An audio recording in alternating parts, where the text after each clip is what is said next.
A mente, ela se expande de tal modo que você não pode mais estar encarcerado num lugar. Você tem que expandir para mais pessoas. E aí eu encontrei um tema que me pareceu bastante favorável para essa forma como eu passei a acreditar nisso, que é a apometria.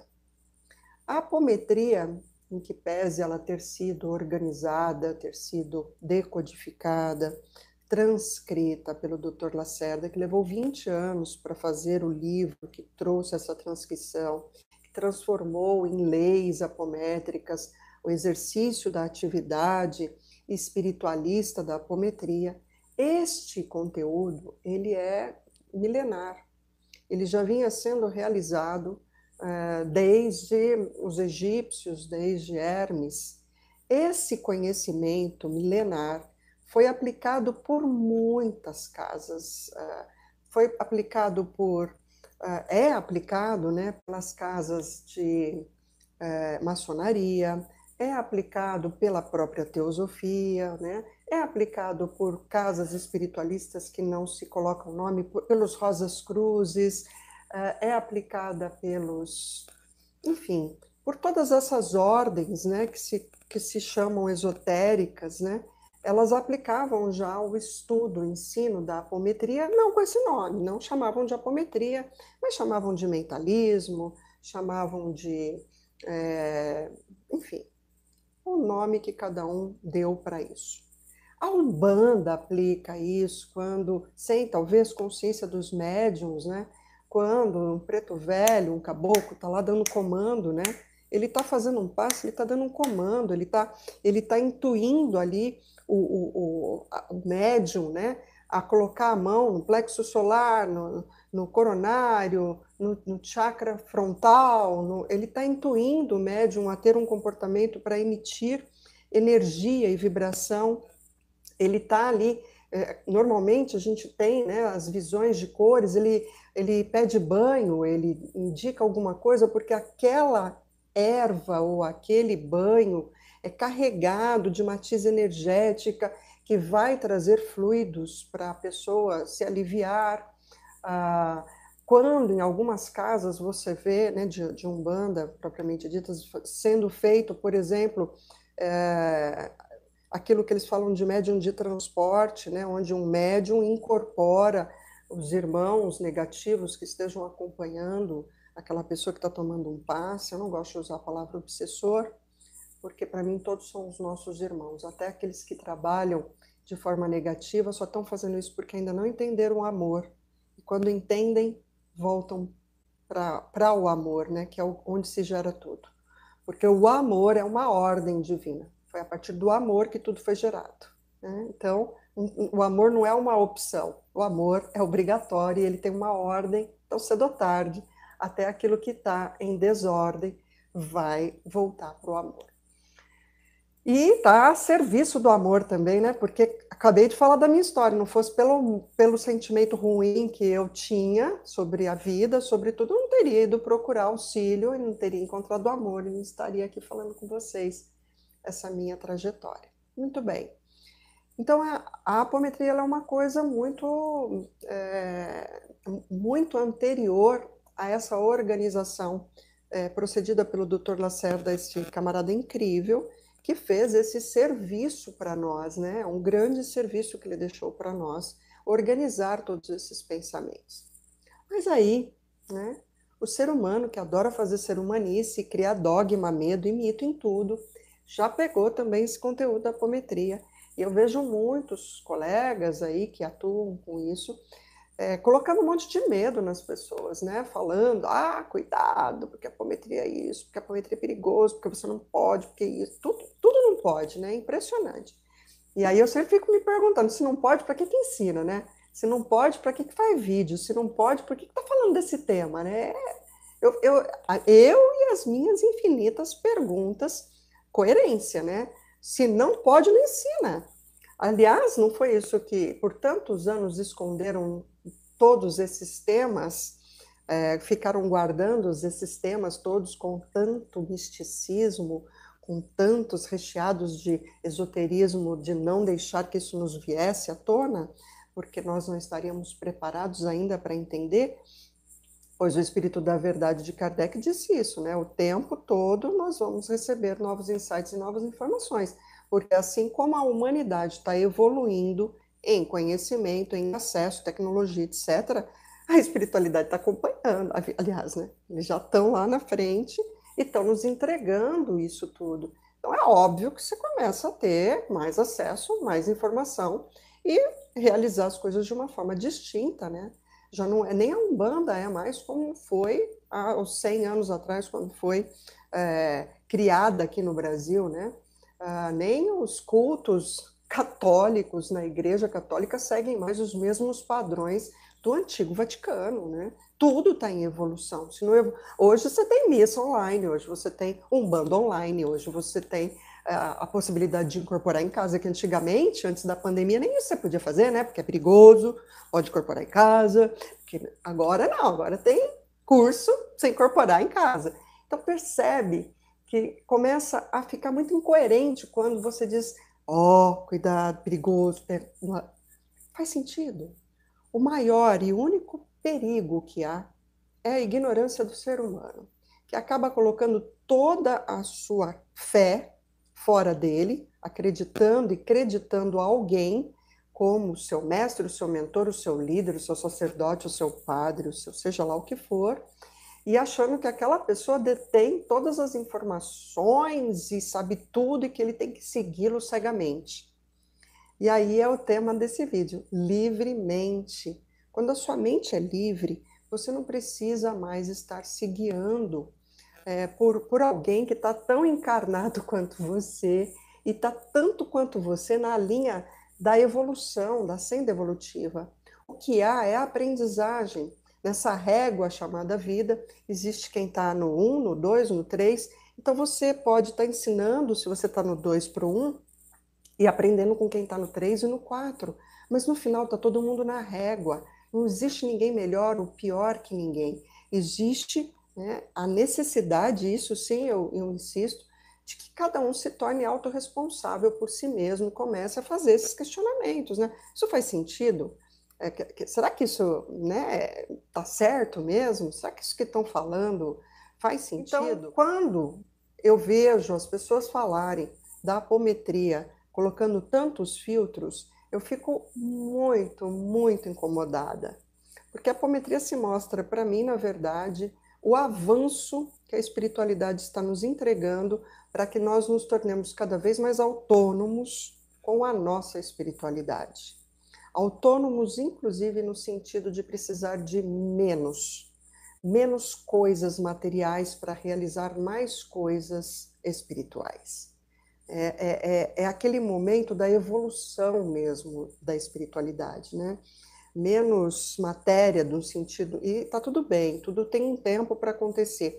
Mas o que eu visualizo para um futuro não tão distante é menos vela, menos guias, menos colares, menos penas e mais mentalismo, e mais comunicação ativa, e mais canalizações ativas, e mais intuição ativa.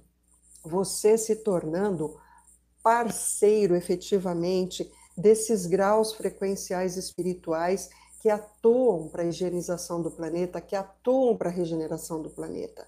Nós começarmos a sermos mais parceiros e menos codependentes e menos criancinhas que ficam esperando que tudo fora venha me salvar, quando na verdade eu vim para cá para me salvar, eu vim para cá para me curar. E ao começar a trilhar este caminho da autocura com autorresponsabilidade, eu passo então, a partir do meu exemplo, a interferir no outro, no mundo, nas pessoas em volta, na minha família. É menos querer salvar o mundo e mais olhar para si e ver como é que eu preciso, ou o que eu preciso fazer por mim, para me melhorar, para me modificar, para que desse modo eu possa contribuir com as minhas ações, minhas palavras, meus atos, para um mundo melhor. Né? Não adianta nada eu falar de paz mundial e ser um inferno na minha própria existência. É uma pessoa que vive querendo saber de onde veio, para onde vai, não tem presença, não está em presença. Como que ela pode estar em paz e falar de paz para o mundo? Então é muito sobre isso, né? E aí essa parceria efetiva requer de nós muito autoconhecimento, requer de nós que a gente realmente estejamos aí no controle da nossa vida, porque aqui fora a gente não controla nada, eu não controlo o outro, eu não controlo a guerra, eu não controlo a inflação, mas eu controlo a minha existência. Eu consigo ter coerência comigo mesma. Conforme eu vou mudando aqui, tudo que está em volta de mim também muda por reverberação energética, e quantos mais de nós estivermos neste caminho de mudança, é como sinapse nervosa de um grande cérebro. Uma célula defeituosa na nossa mente é capaz de nos adoecer e mandar conexões erráticas para as outras células nervosas e a gente passar então a ter desequilíbrios mentais, físicos. Aqui fora é a mesma coisa, é o micro exposto no macro. O planeta, ele é como um grande cérebro. Por sinapses frequenciais, a gente vai alterando energeticamente, fluidicamente o planeta. Então, se eu mudo em mim a minha vibração e a minha frequência, com pensamentos, ações, atos, alinhados a esse entendimento do amor crístico, alinhado a esse entendimento da minha reforma íntima, para esse papinho de espiritualidade, é isso aí, né? É eu parar de ser tão vítima, é eu parar de ser arrogante, vaidosa, é eu deixar de achar que todo mundo é culpado pela situação que eu estou vivendo e ter atitude de mudança, né? Se eu quero emagrecer, eu preciso começar a fazer uma atividade física, eu preciso parar de comer tanto, eu preciso cortar o doce, sou eu. Ninguém vai emagrecer por mim, né? Só para dar um exemplo bem básico. A hora que eu faço essa mudança, as minhas sinapses de comportamento e atitude de exemplo começam a gerar conexões com as outras pessoas em volta. E aí essas pessoas começam a fazer as suas próprias mudanças ou começam a ficar curioso, por que aquela pessoa está diferente? Eu quero entender. Eu quero me terapeutizar com ela, porque parece que ela tem algo ali para me entregar dela que pode ser útil. Aí sim, abundei em algo que trouxe inspiração para o outro. E esse outro, então, com essa inspiração, vai poder seguir inspirando outros. Sinapses. Sinapses de energia sendo transferidas. Apometria. É isso que é apometria. A apometria, no final das contas, é um mecanismo em que nós vamos buscar, dentro dessas muitas dimensões energéticas, aqueles lapsos, aquelas questões, aquelas dores que as nossas existências anteriores, que as nossas experiências anteriores não conseguiram interpretar, não conseguiram ressignificar e estão trazendo de tempos em tempos como uma onda de dor para a existência atual, fazendo com que a gente fique toda hora repetindo aquele mesmo comando para que a gente possa dar o ponto certo da curvatura por um vórtice evolutivo, que parece paradoxal falar isso, né? Mas quando você começa a realmente acessar as causas do porquê você está sofrendo, porquê você está doendo, porquê que você está vivendo o que você está vivendo, você passa então a mudar uma chave, que é a chave evolutiva, que a gente chama, e que é inevitável. A evolução é inevitável, é o que está acontecendo no planeta e é o que acontece com todos nós. E é bem básico, né? Qualquer pessoa consegue interpretar isso. Historicamente falando, a gente veio, né, de carros puxados por bois, para hoje já temos carros híbridos, já daqui a pouco vamos ter carro voador. Então, evolução natural. A evolução é natural. Então, quando nós passamos a entender a causa da nossa dor, esse vórtice, ele parece que dá um ajuste e a gente começa, então, a girar em espiral ascendente para cima, né? Para cima é um meio de dizer, né? Eu começo a voltar para casa, espiritualmente falando. Esse é o paradoxo, né? Se eu estou voltando, como que eu posso estar ascendendo? Por quê? Porque o movimento é contínuo e permanente para cima. Eu saio, né, desse infinito looping que eu estou, repetindo, repetindo, repetindo a dor, para então, quando eu entendo, eu começo uma subida energética, frequencial, vibracional, que faz com que todos os meu corpo físico comece a responder, Porque parece que quando aquilo faz sentido e você se envolve daquela energia de parece que agora eu tô me sentindo melhor e parece que a minha vida está fazendo mais sentido, parece que as coisas estão entrando no eixo, você começa então uma onda frequencial que está alinhada a uma vibração que o teu próprio corpo começa a emitir. Essa energia boa, né, que não tem dor mais, nem no corpo físico, nem no mental. Mas, Andréia, como é que a gente faz isso? Criatura divina, todos nós, todos, cada um de nós, temos causas muito semelhantes no final das contas. Mudam-se as histórias de vida, mas as causas profundas se repetem sempre na mesma razão. Te dou fé disso, que se chama medo. O medo se disfarça de muitas roupinhas. Ele se disfarça de culpa, ele se disfarça de raiva, ele se disfarça de vaidade, ele se disfarça de arrogância, ele se disfarça de prepotência, ele se disfarça de orgulho, ele se disfarça de luxúria, de vício. Nossa, se você falar para mim aqui, a gente disseca e volta para o medo. E aí, quando a gente acessa a chave que leva a esse medo, a gente vem trazendo consciência para esse aglomerado todo de existências, para que essa atual existência possa se acoplar apenas do conteúdo útil dessas existências, porque cada uma delas nos trouxe essa evolução atual, com toda a nossa capacidade cognitiva que a gente tem. Então a gente não pode dizer assim, eu não quero mais aquela minha vida. Aliás, eu ouço muita gente falar isso nessa, né? Eu não quero mais ser como aquilo que eu fui. Não tem jeito, já foi. Você tem que aceitar. E aceitar não quer dizer que você tem que ser aquele lá, continuar sendo daquele jeito. Aceitar é só ter o entendimento de que não muda o que foi. E o que foi não te define hoje. O que foi te ensinou. O que foi você olha, tira dali a parte útil do aprendizado, acolhe aquilo que você não tem como mudar. Você não tem como mudar, você não pode jogar fora, né? Eu não tenho como mudar aquele casamento que foi muito sofrido. Não dá para você matar o ex, não dá para você se matar, não tá fora de hipótese isso. Tem gente que faz e depois, enfim, né? O resultado vai ser continuar sofrendo. Então, qual é o caminho? O caminho é olhar aquilo, entender quais foram os aprendizados que você obteve a partir daquela experiência, colhê-los, acolher todo esse sentimento, olhar a causa que te levou a esse problema, a essa dor, e então, a partir de hoje, alterar essas causas. E olha, não tirando a responsabilidade de parte a parte, vis-a-vis, mas só que cada um cuida de si. Não é possível querer mudar o outro, mas mudar-se a si próprio é. E isso é muita autorresponsabilidade.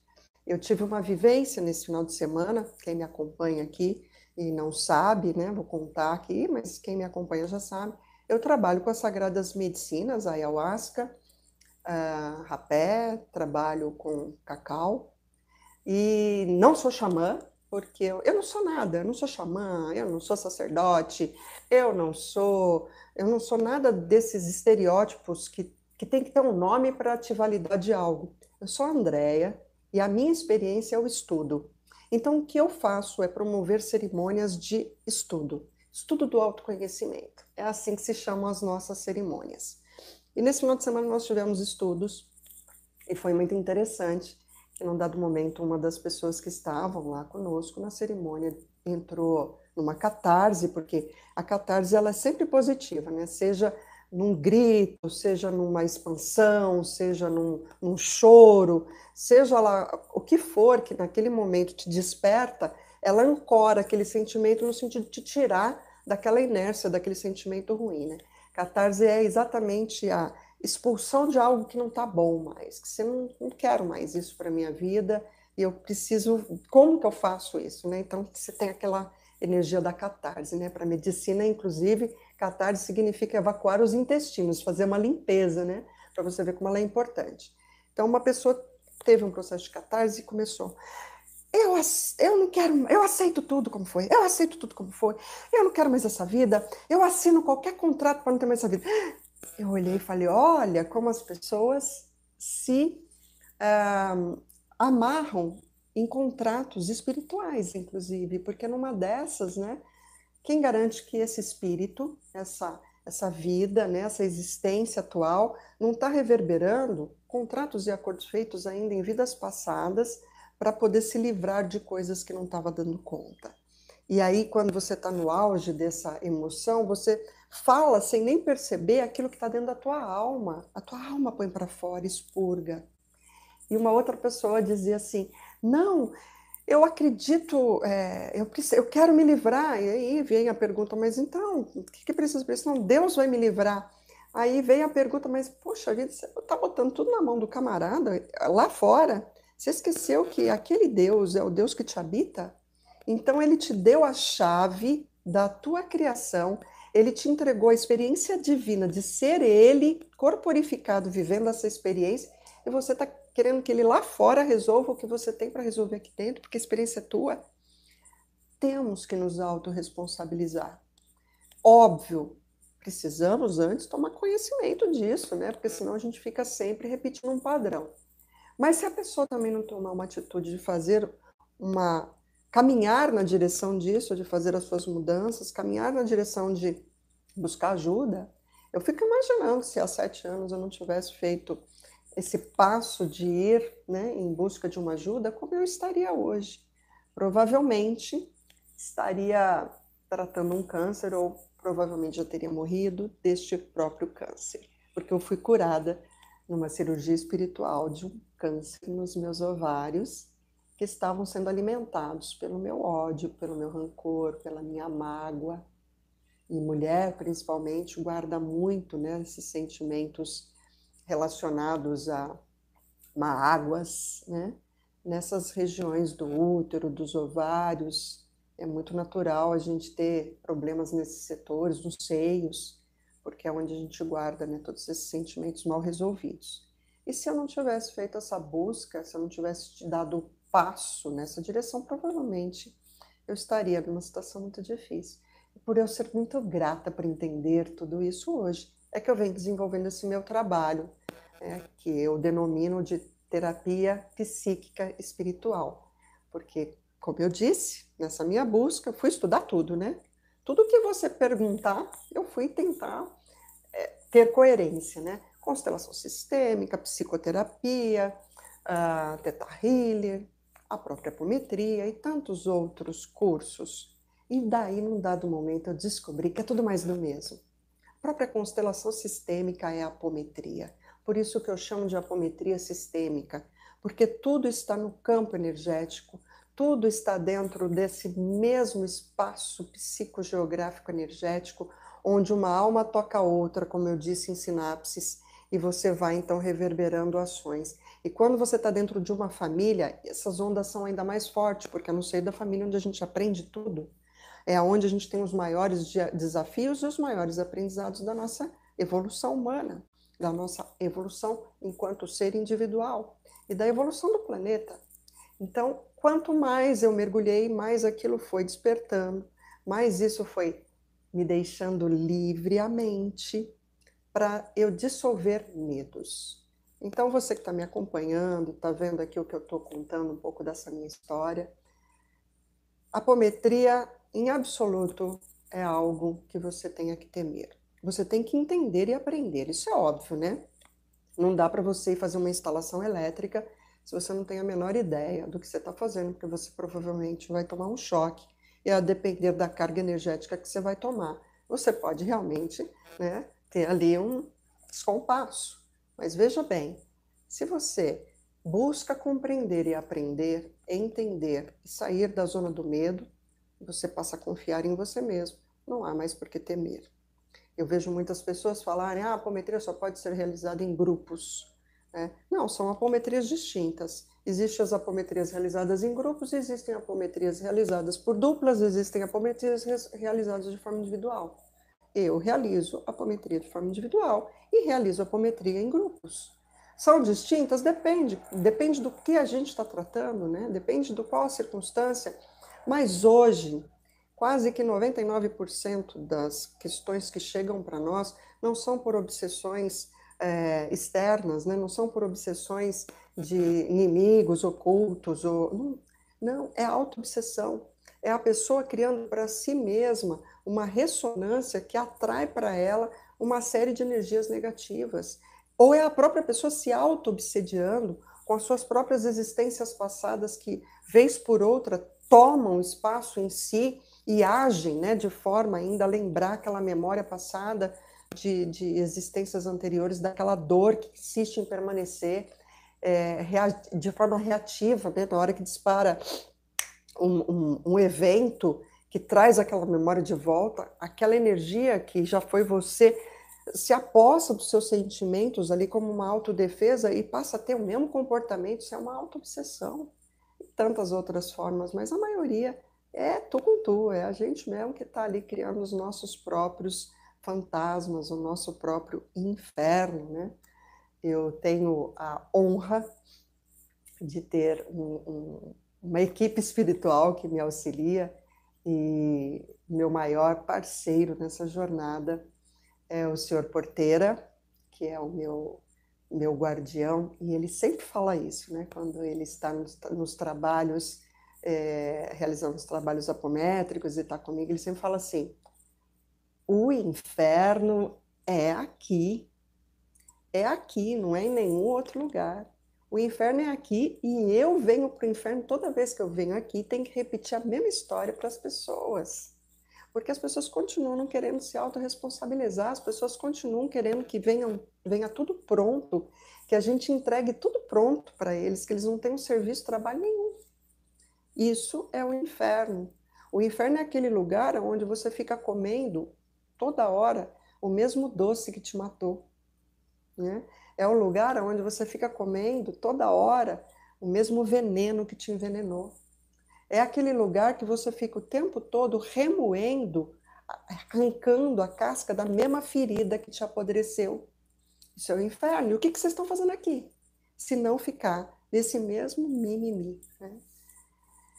Bom, eu acho que hoje era isso que eu queria trazer aqui, um pouco da fala, porque fui provocada aqui a pensar livremente, a falar sobre todas essas coisas de uma forma pouco ampla, né? Mas para trazer um pouco de entendimento de quem eu sou, por que eu estou aqui, o que eu faço. Então hoje eu tenho muita certeza da minha missão. Hoje eu tenho muita certeza do meu propósito de vida. A minha missão de vida é ser uma humana melhor todos os dias, melhor que eu mesma. Meu único desafio sou eu, meu único objetivo sou eu. E aí, com isso, quanto mais eu busco em mim essas minhas melhores, mais eu me torno um canal, mais eu me torno uma possibilidade, uma ponte para auxiliar todas as outras pessoas. Porque aquilo que eu já aprendo ou aprendi, eu tenho condições de transferir, de passar, de ensinar, de orientar, de encaminhar. E isso acaba virando, então, o meu propósito. Porque quanto mais pessoas têm esse entendimento e se liberta, tem uma mente livre, mais sinapses a gente faz, mais pessoas se tornam exemplos, melhor fica todos os ambientes, melhor fica todas as nossas relações. E aí é isso, né? No final, qual é o propósito da vida? Ser feliz, viver em paz, ter bons relacionamentos, fazer o que se ama, estar com quem se ama, amar a todos indistintamente. É isso. Então, eu estou na minha missão e no meu propósito. E você que está me acompanhando, e você que acompanha esse canal. Bom, esqueci de pedir, né? Dá o joinha, se inscreve, manda esse vídeo para alguém, se fez sentido para você e etc. Porque a gente está na 3D, tem que seguir o padrãozinho da 3D para a gente conseguir levar esses conteúdos aí adiante. E você que está aqui me acompanhando, eu vou responder tudo que você comentou aqui. Muito feliz por você estar me acompanhando. E eu vou vir fazer mais vezes esse trabalho de vir falar livremente, vir contar aqui sobre quem eu sou, o que eu faço, por que eu faço. E se você gostou desse conteúdo, depois deixa um comentário aqui embaixo para a gente fazer trazer mais coisas aqui para a gente contribuir com esse canal e com você.